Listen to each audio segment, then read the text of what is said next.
Hello, मेरो YouTube च्यानलमा हजुरहरूलाई स्वागत छ।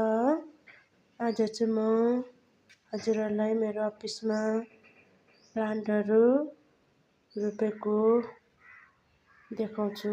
एकदमै फस्टाएको, सायद धेरै राम्रो भएको छ। सबैजनाले हेरिदिनु होला। सानो सानो ल्याएर रोपेको प्लान्ट एकदम मजाले ग्रिन भएर आएको छ। पत्ताहरू पनि। म वन्दना चेम्जोङको तर्फबाट हजुरहरूलाई फेरि पनि स्वागत। हेर्नुहोला, एकदमै अक्सिजनको पनि काम गर्छ।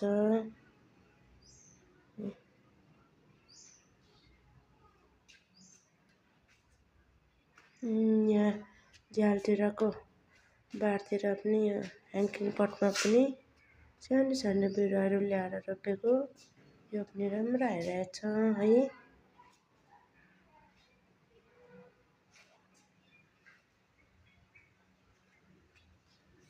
सबैले लाइक एन्ड सब्सक्राइब गरिदिनु होला भन्ने पूर्ण आशाको साथ मैले यो भिडियो क्लिक गरेको है साथीहरू।